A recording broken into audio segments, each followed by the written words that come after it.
He kōna ipurangi tēnei nā te reo irirangi o Aotearoa.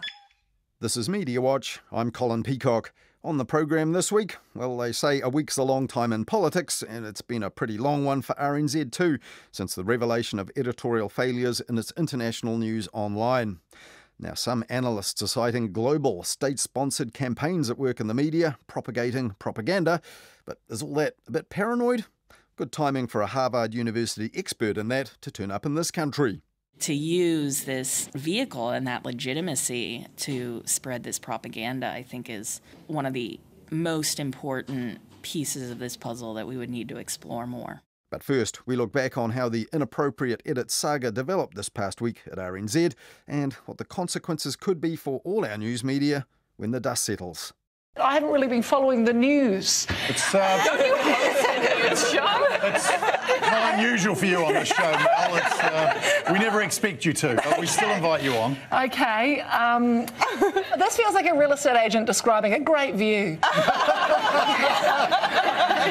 That was comedian Melanie Bracewell last Thursday on TV Channel 3's weekly news quiz 7 Days, stumped by a picture of a man with a reporter's notebook and a pen peeking through a spy hole in a wall. Host Jeremy Corbett then put Melanie out of her misery, telling his news-shy guest that the story currently causing misery at RNZ was the one the image was hinting at. All right, no points for you at all, actually. Radio New Zealand digital journalist has been stood down after it emerged they'd been editing news stories on the broadcaster's website to give them a pro-Russian slant, which is kind of disgusting, and you'd never get infiltration like that on 7 Days. Our security is too strong. It's strong like a bear, strong like the glorious Russian state and its leader Putin. Our security is not weak like the West. Pull it back. Yeah, look, coming a bit strong. I just read the words, I don't know what I said. The revelation that kicked off a media frenzy about propaganda, misinformation, Russia, Ukraine, truth, trust and editorial standards has been no laughing matter, though, for RNZ this past week. And the day before that, the cartoon in the Stuff Papers, featuring an RNZ radio newsreader with a Pinocchio-length nose, didn't raise any laughs at RNZ either, because none of the slanted stories in question ever went out in the news on the air. They were only to be found online.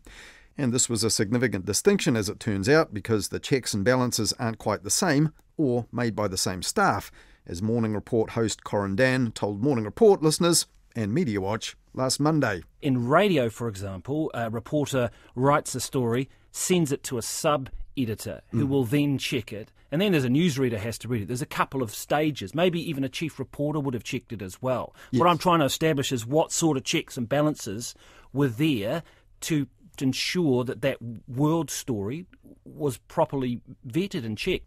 And that question and others will be asked by the external experts appointed on Wednesday to run the rule over RNZ's online publishing procedures for a review that will be made public.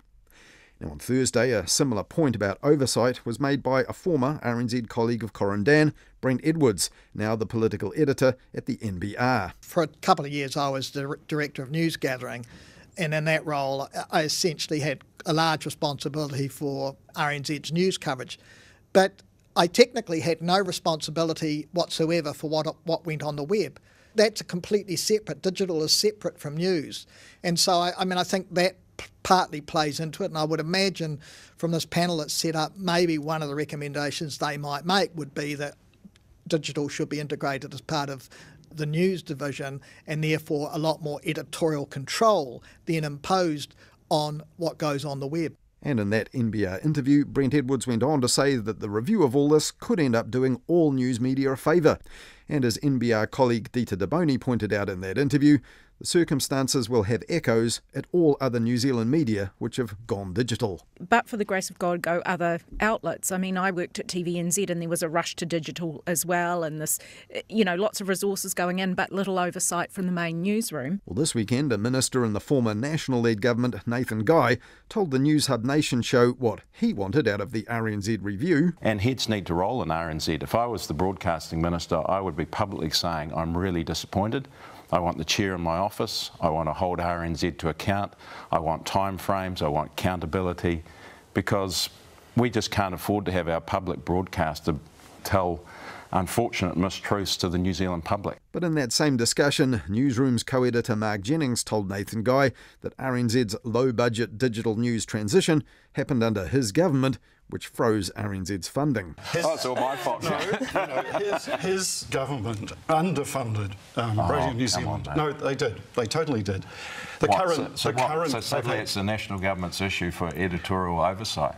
That's rubbish. No. Here's the thing, Nathan. This outfit, RNZ, has had 15 years of underfunding. This is what happens when you underfund an organisation for so long. Well, we'll have to wait and see what the review eventually reveals and recommends.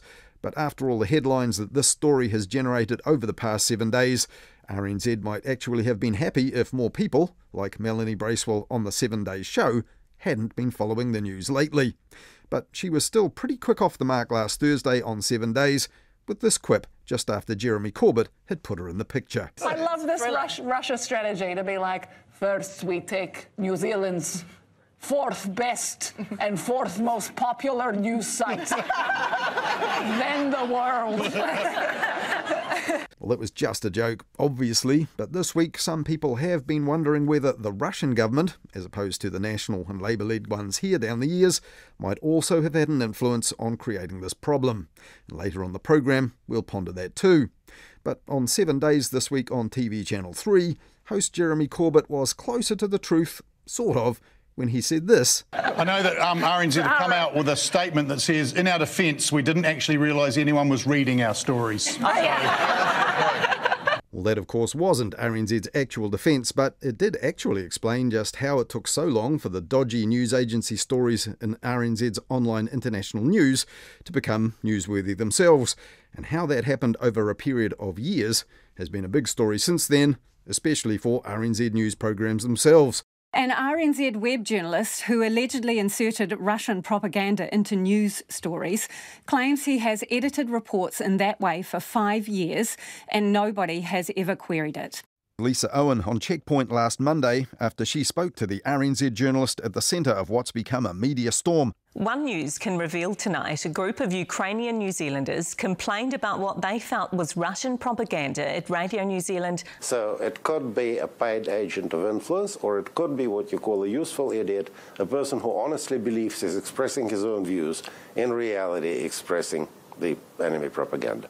The next day, Monday, RNZ's Chief Executive Paul Thompson, who's also RNZ's Editor-in-Chief, fronted up on that same edition of Checkpoint to Lisa Owen, who didn't mince his words about those dodgy stories.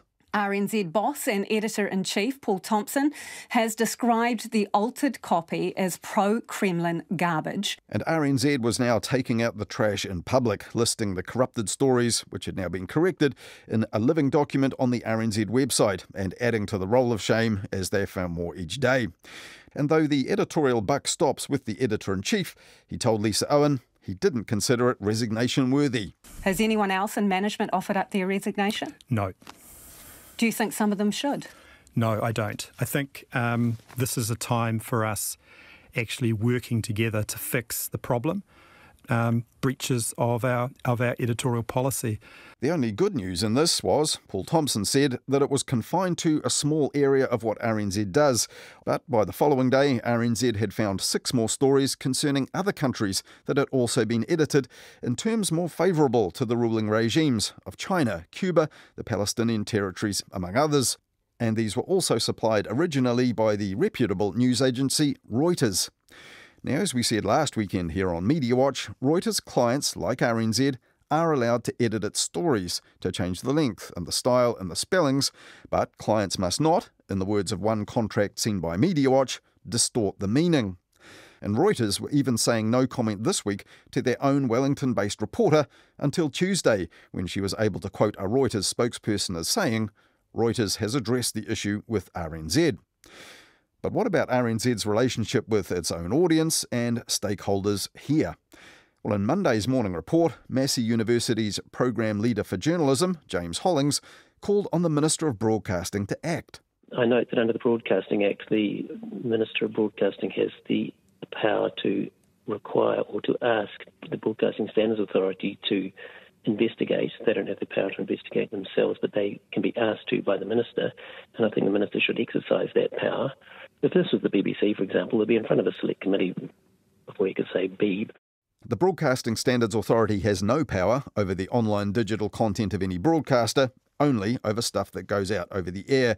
And it's also unlikely that the UK's Parliament would rush into an inquiry of any similar failings at the BBC.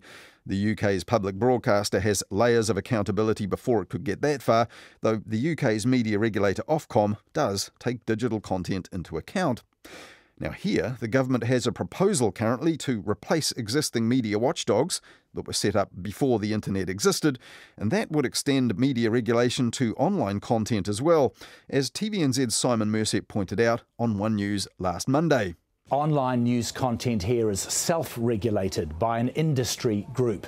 But that could soon change as the government looks to update the way the media is monitored with a new agency. Now, whether that actually ever happens is a story for another day, but some politicians this past week were also calling for political action over RNZ. David Seymour of the ACT Party, for example, wanted an inquiry, and New Zealand First's leader and longtime media critic Winston Peters called for a Royal Commission of Inquiry into media bias and manipulation.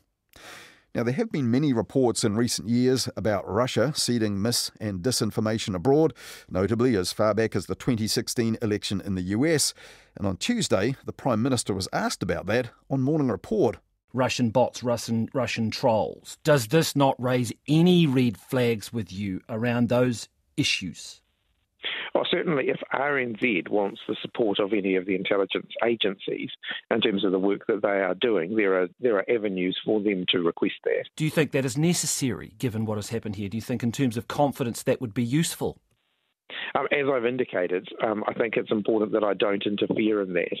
Last Tuesday, security and technology consultant Paul Buchanan also told Morning Report that RNZ should have been better prepared for authoritarian states messing with its news, and it was possible that Russia had inspired this. This incident that has prompted this investigation may or may not be just one individual who has certain opinions about the war between Russia and Ukraine. On the other hand, it is possible that his or her stories were manipulated from abroad. And all of this really ramped up after 2019, 2020 with the pandemic.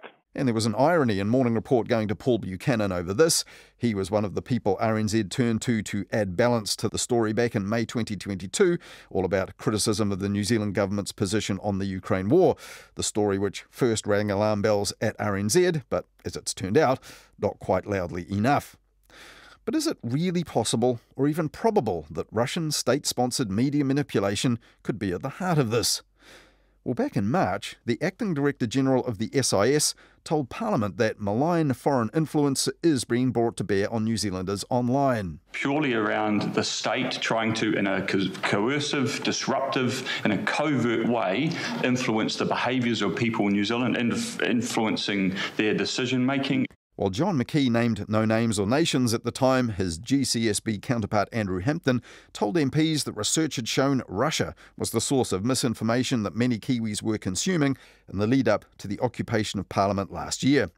And what the government could or should do about that was put to the Prime Minister Chris Hipkins like this at the time. We're not the social media censorship agency. The GCSB can identify where misinformation is coming into the country and so on. But what people choose to share on their Facebook pages or on Twitter are matters for each individual to make decisions about.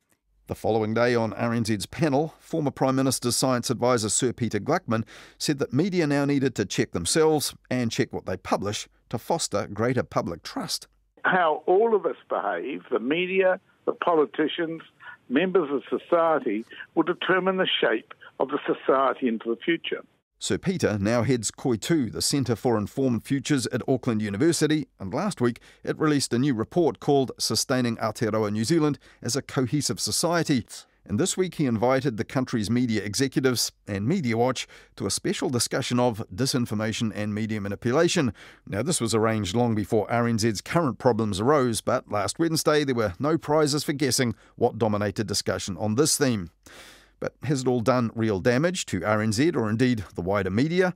Well, one person who was present had already made his opinions known on this, and that was Newsroom co-founder Mark Jennings, also a former news chief for TV3.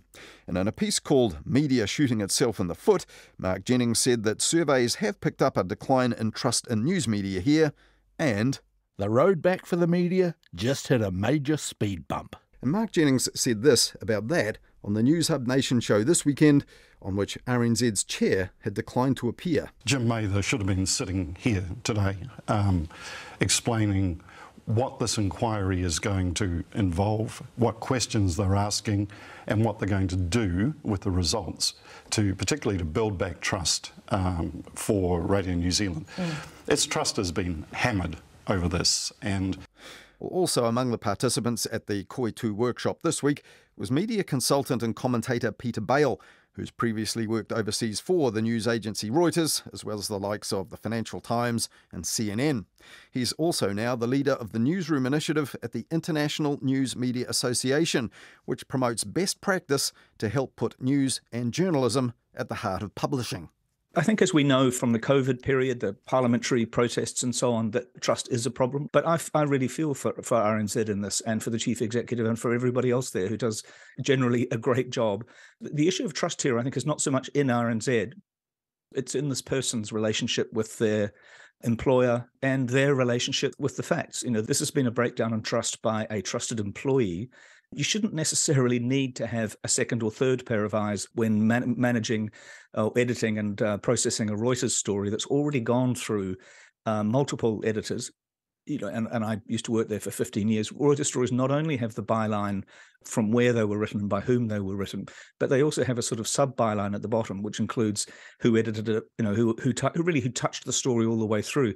You know, there are process issues here, but you shouldn't necessarily need to have a huge level of additional editing when you're actually managing agency copy like this. The critical issue, I suspect, for RNZ from a process point of view is whether they took the initial complaints seriously enough.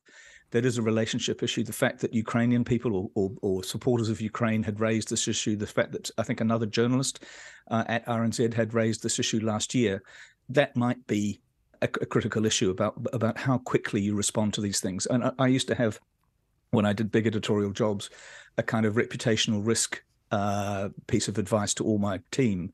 Anything that had a brand risk needed to be escalated very, very quickly.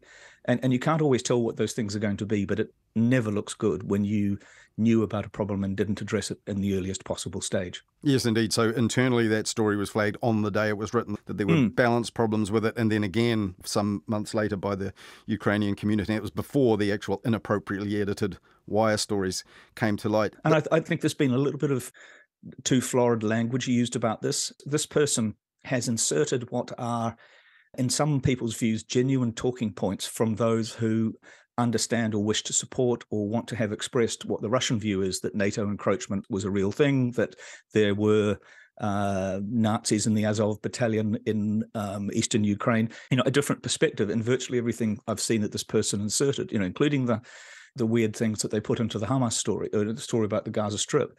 It was very ham-fisted. I mean, there are ways to do this. I mean, if you look at the way, for example, The Guardian handles agency material, it will often have the byline of its own editor on the story and say Reuters and Agence France-Presse or whomever contributed to the story.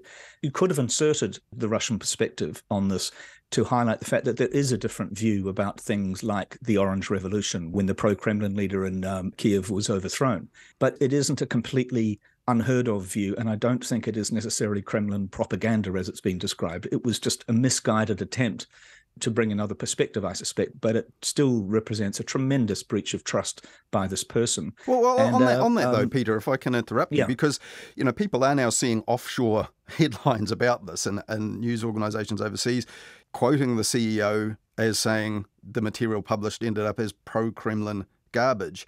That's obviously not good from a reputation point of view. People it was too need surreptitious, not transparent. Everything that RNZ should be, which it generally is very transparent about it. I think the way they've taken the stuff down, edited, republished them is exemplary. And I'm sure Paul was just trying to give a sense of how seriously they were taking it. But I got into a dispute on Twitter some months ago with Peter Hitchens, who's a journalist from the Daily Mail, who constantly writes that the Orange Revolution was a coup, who constantly talks about, you know, NATO provocation. Now, the difference is, you know, Peter is a long-term journalist, but he's also a sort of a noted commentator. And he's not just sort of slipping this into a general news story, especially not a story written by an expert in the field. So it is a legitimate view. I don't happen to agree with it, but I have this too sometimes. I write a weekly newsletter for the spin-off about international news, and I try sometimes to, without spreading conspiracy theories, show that there are other perspectives on these stories. So those things are legitimate to address, but not just to surreptitiously squeeze them into a story in some sort of perceived balance. We've seen commentary, some people saying, look, this is an accident waiting to happen in newsrooms. And indeed, at the Koi2 event that we were both at this week, some executives were saying this could have happened at our place. For years, people have been saying sub-editing, that second gate, if you like, before publication is not what it was. And we know that professional sub-editors have been shorn out of newsrooms. Is that going to be something that comes up in the background, that this was possibly Yes, I absolutely think it will be. I do think that quite a lot of particularly online published material, particularly grammatical mistakes, spelling mistakes, various other areas that never get corrected. But I think it is true also that editing has been diminished as a skill, but I don't think it's necessarily a failure of editing here. It's a failure of this person's understanding of what their job is. But I'm sure that RNZ will put in some additional checks, probably at some cost. I also think that there is the possibility that things like artificial intelligence may actually help with this. I know news sites that are in fact already dropping content into ChatGPT before it's published in order to check it, as a sort of secondary editing process. Of course, it can also, depending on how you use it, create its own mistakes. But this is quite a good example in a way that you can already get either incorrect or slanted material in a story that hasn't gone through generative AI. So how you escalate and address issues that come up at the very beginning, which have potential reputational risk, is quite an important process in the newsroom, I think. Well, RNZ has already said there will be a second level of checking on this international material. Already that's put in place straight away. But, some people have overreacted to this in a sense that they're making the assumption that there is no checking, or that journalists can press a button and just publish straight to the web almost anything. Now, in some cases, that does happen. That's true, actually, I'm afraid, quite often. The other thing is the impact of... in the years when I was at Reuters, speed was an absolutely huge factor. And even there, nothing went to the wire without a second pair of eyes, even if it was just somebody quickly looking over your shoulder to make sure that the alert, the 86 character or 92 character alert that you were sending, was accurate. I think it's extremely hard to maintain that in a world where speed, partly because of Twitter, is now a commodity. So you do rely on the integrity and accuracy of the team. And also you can fix these things transparently and quickly. That original story that was called out that was somewhat unbalanced, some balance was added to it. That was actually a very transparent and intelligent way to do a story, because a story never dies on the web. And I think that transparency is the kind of thing that's going to help RNZ through this. And if I were them, I would also look at the way Reuters does this. Reuters has the Reuters Trust Principles, which were set up in the 1940s to protect Reuters from bias. And every story carries a link to those trust principles. And I can tell you that it is almost like something you salute when you go to work.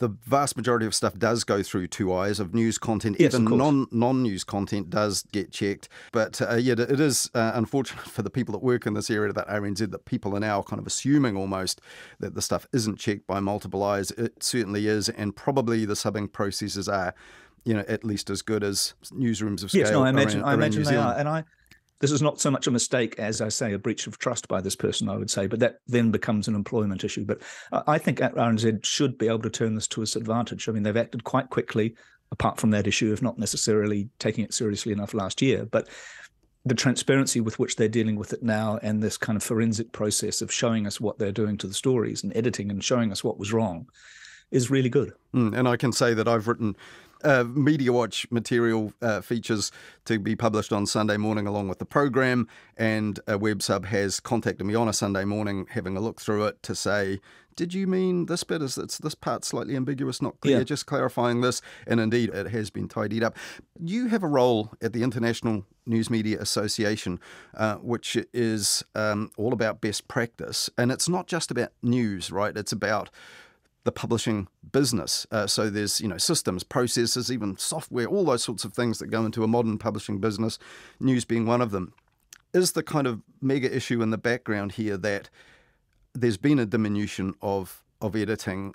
So some of the content not considered news or too urgent perhaps is not going through the sort of checks that it would have done in the past. In the end, perhaps the lesson is, you can actually harness the power of the internet to publish things quickly, also to spot what's wrong and correct it and amplify the correction when it's spotted. I know it can sound a bit Pollyanna-ish on this, Colin, but we've never had such good quality journalism available to us from so many sources in so many places, and from people who are not, in fact, journalists, just people bearing witness in the field, whether that's on video, whether that's radio, the whole growth of podcasting and so on. We have access to this.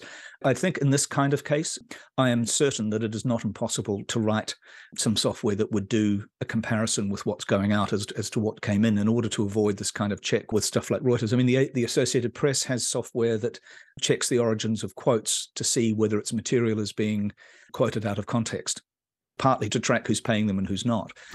So things like that, software will, the technology will help us with this as well. But I think going back to some first principles about showing our homework, not just broadcasting one to many, and being prepared to enter into a dialogue with readers is really important.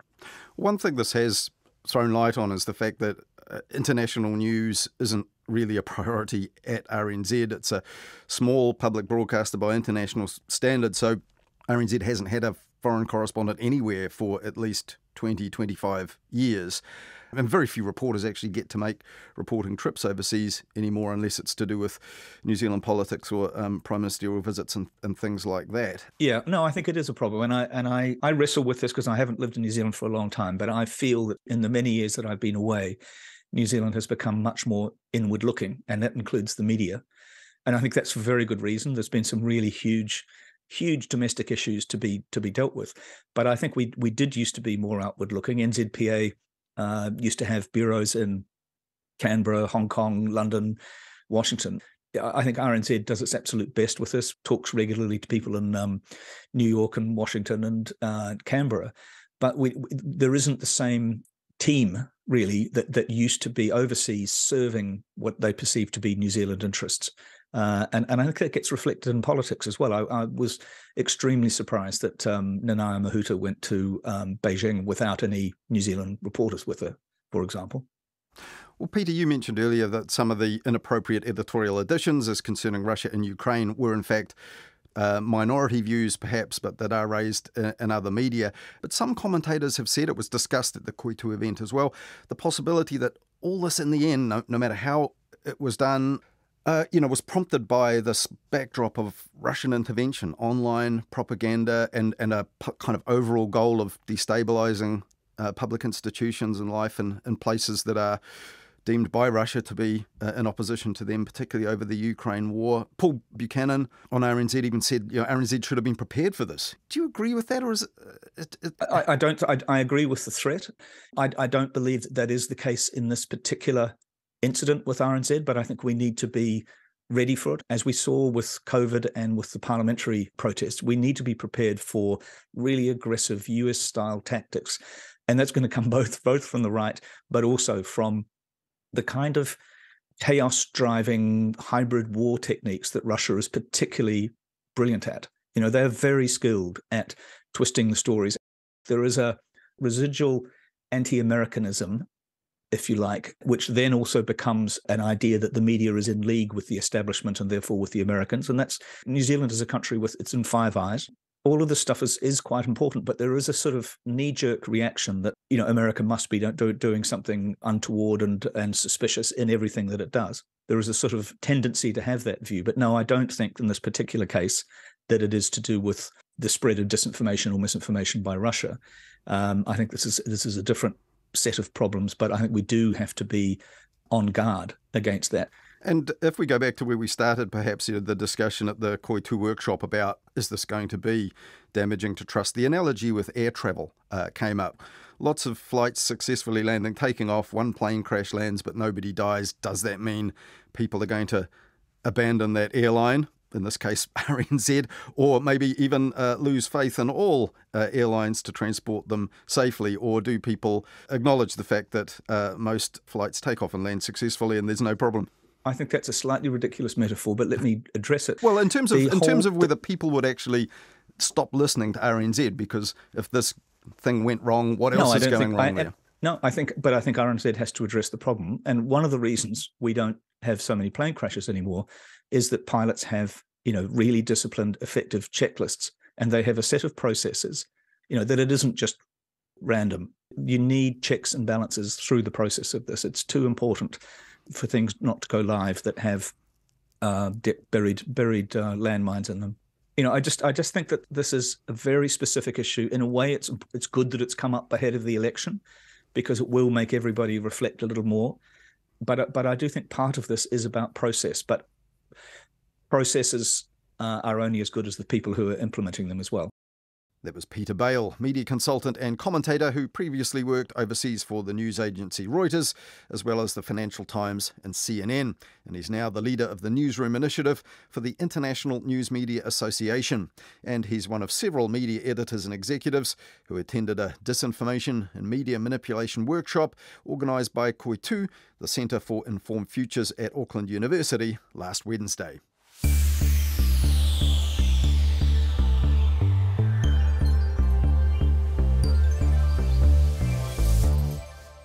Now, the guest speaker at that event last Wednesday was Dr. Joan Donovan, the research director of the Shorenstein Center on Media, Politics and Public Policy at Harvard University in the US.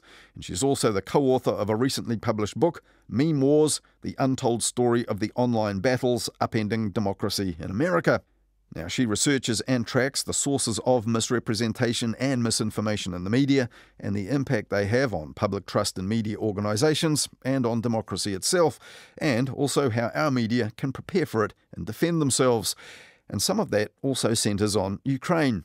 In March, she told an audience at the South by Southwest Festival in the US about the internet sensation that was the Ukrainian fighter pilot dubbed the Ghost of Kiev. There was this video going around of a fighter pilot shooting down 6 other planes.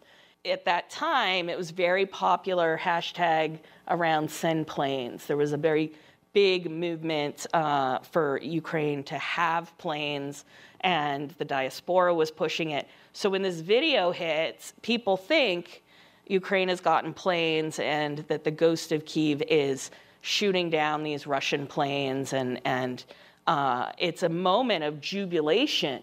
Now, stories about this were also published in the media here at the time, along with the rest of the world, but it was all made up.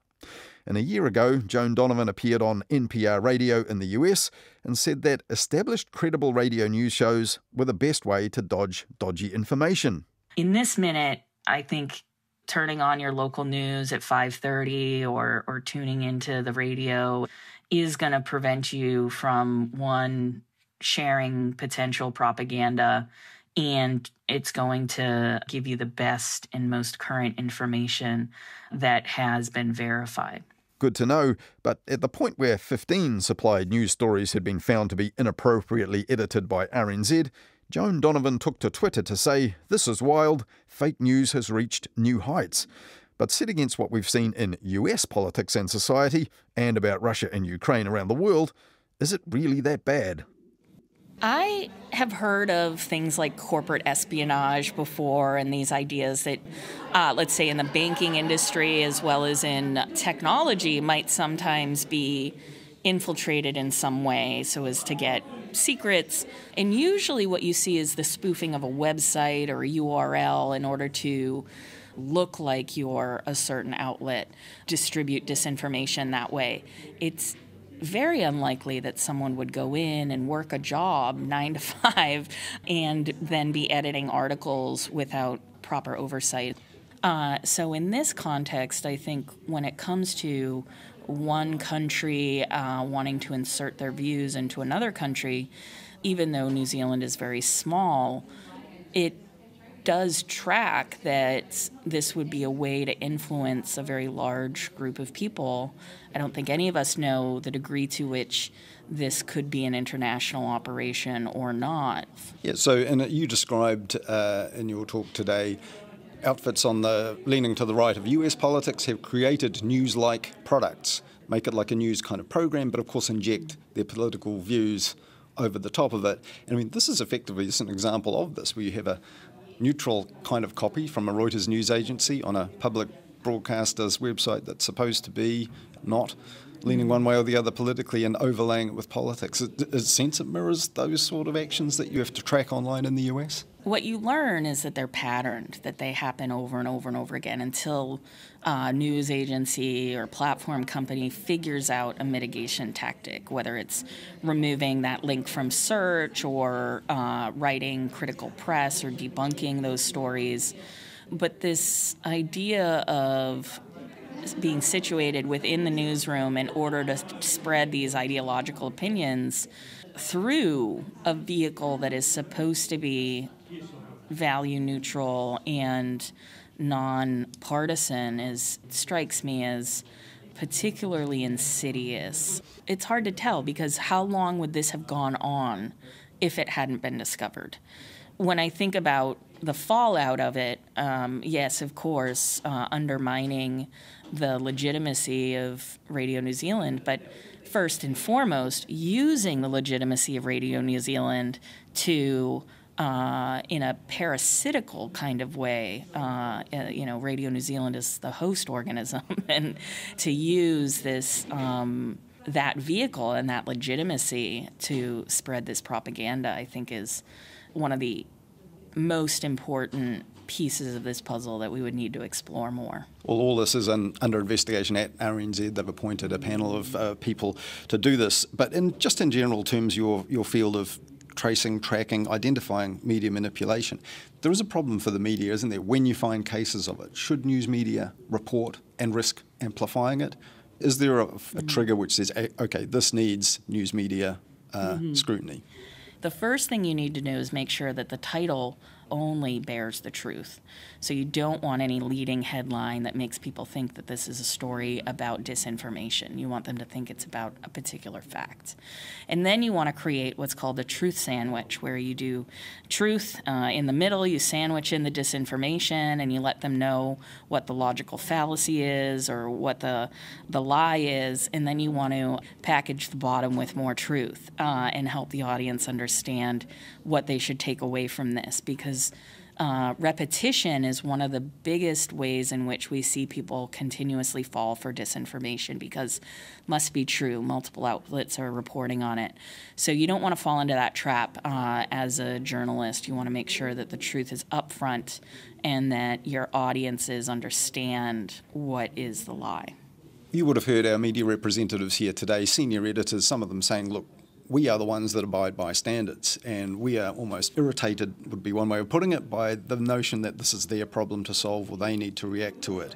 We now have a government that is proposing a review of all the regulatory bodies we have for our various media that would extend those standards into social media, into the online world.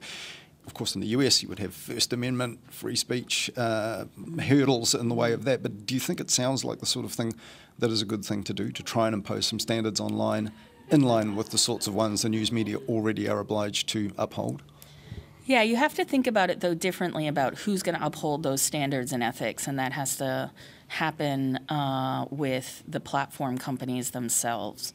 I've written about this in the past, about needing to make sure that your algorithms are not only promoting lurid curiosity, for instances. And so you want to make sure that tech companies are abiding by similar standards as journalism, especially if they are in the news industry.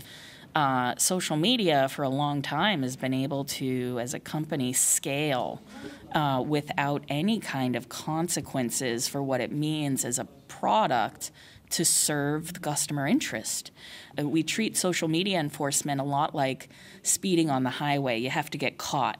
And that is they're not applying their own terms of service, right, which in theory they require their people to abide by, but there's just too many of them for them to effectively do it. Yeah, well, but what's worse is they're also giving a pass to politicians, celebrities, people who are making them money to be able to say and do whatever they want to do. And so I think that media standards that are enforceable are required in order to protect customer interest, as well as the national security of any nation state, should be concerned about the quality of information that is circulating to make sure that when people are looking for information, they get what I call TALK, timely, accurate, local knowledge. But if what we're being served by are these international, enormous companies that are not paying attention to the needs of individual countries, then the time has come to build a public interest internet that serves New Zealanders or serves different countries' needs in ways that respects their right to the truth. But we've started to see in very uncomfortable ways different conspiracies, different disinformation start to gain traction in everyday people's lives, especially around vaccines and public health, children's safety. And so I think it's really important that people do care about the quality of the information that they're taking in, and also become, in their own right, internet sleuths that can figure out how to get out of the rabbit hole. That was Dr. Joan Donovan, Research Director at the Shorenstein Centre on Media Politics and Public Policy at Harvard University in the US, where she tracks the sources of misrepresentation and misinformation in the media and how media can guard against them. Well, this week she addressed media editors and executives from all of New Zealand's major news media outlets and Mediawatch at a disinformation and media manipulation workshop hosted by Koitu, the Centre for Informed Futures at Auckland University, and also Toa Toa, a non-profit group monitoring the social impacts of technology here in Aotearoa.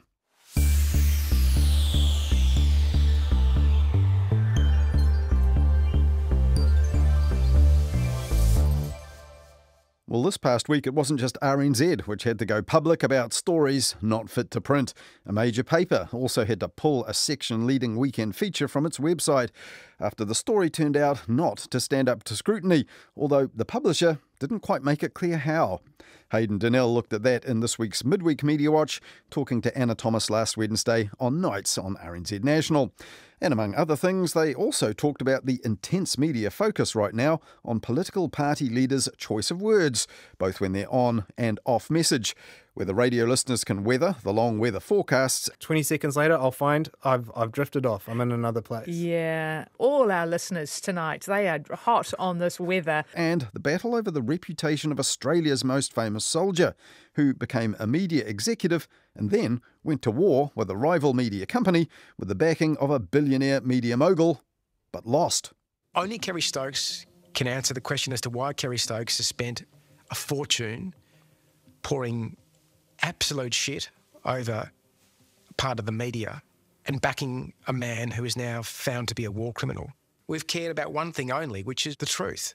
If you missed it, Midweek Media Watch is available on our page of the RNZ website, our section of the RNZ app, or you'll find it for free in our podcast feed, available wherever you get your podcasts.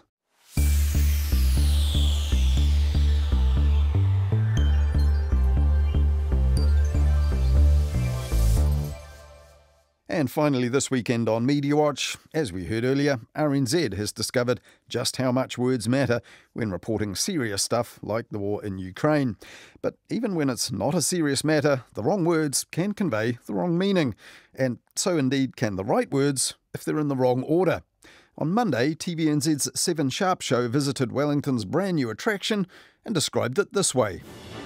The bubble wrap's barely off at Tākina, Wellington's brand new spanking convention centre. Well, the convention centre Tākina is indeed brand new, but as for what you can expect when you visit, don't take 7 Sharp's form of words there too literally. Well, that's all we have for you this weekend here on Media Watch, but we'll be back with more on the media in Midweek Media Watch after the news at 10 p.m. next Wednesday night on Nights, and then back again with Media Watch at the same time next weekend here on RNZ National.